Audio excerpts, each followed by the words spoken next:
మీరు దేనికోసం వచ్చారు? బీఆర్ఎస్ కోసం అప్లై చేశాను సార్.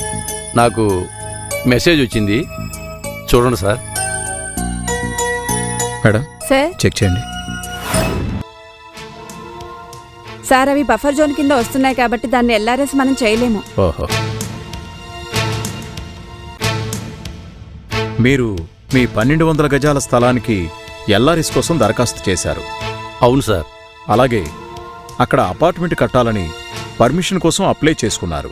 Yes sir. చూడండి, ఈ స్థలంలో మీరు బిల్డింగ్ నిర్మించడానికి పర్మిషన్ ఇవ్వలేం. మీ స్థలానికి ఎల్ఆర్ఎస్ క్లియరెన్స్ ఇవ్వడం కుదరదు. అదేమిటి సార్, అన్ని పేపర్స్ సక్రమంగానే ఉన్నాయిగా?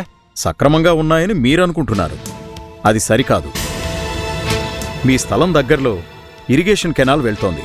10 మీటర్ల వెడల్పు కలిగిన కెనాల్సు నాళాలు పారే చోట ఇరువైపులా 9 మీటర్ల బఫర్ జోన్గా పరిగణిస్తారు. ఆ కెనాల్సు నాళాలు 10 మీటర్ల కంటే తక్కువ వెడల్పుంటే ఇరువైపులా 2 మీటర్లు బఫర్ జోన్గా లెక్కిస్తారు. అలాగే మూసీ పరివాహక ప్రాంతంలో జీహెచ్ఎంసీ హెచ్ఎండిఏ పరిధిలో నదికి ఇరువైపులా 50 మీటర్లు బఫర్ జోన్గా పరిగణిస్తారు.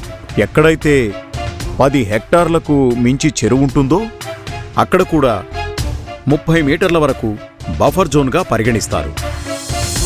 10 హెక్టార్లకు తక్కువగా చెరువుంటే 9 మీటర్ల వరకు బఫర్ జోన్గా పరిగణిస్తాం. కాబట్టి అక్కడ కూడా ఎలాంటి బిల్డింగులు నిర్మించడానికి అనుమతులు లభించవు. మరి మా స్థలానికి పక్కనే కొందరు ఇదివరకే నిర్మాణాలు చేశారు కదా సార్? అవి అక్రమ నిర్మాణాల కిందే లెక్క. నిబంధనల ప్రకారం వాటిని కూల్చివేసే అధికారం ప్రభుత్వానికుంది. తెలిసి మీరలాంటి పనులు చేయకండి. జాగ్రత్త. సరైన అనుమతులతో సక్రమ నిర్మాణాలు చేపట్టండి. భాగ్యనగరాన్ని విశ్వనగరంగా తీర్చిదిద్దడంలో భాగస్వాములు కండి.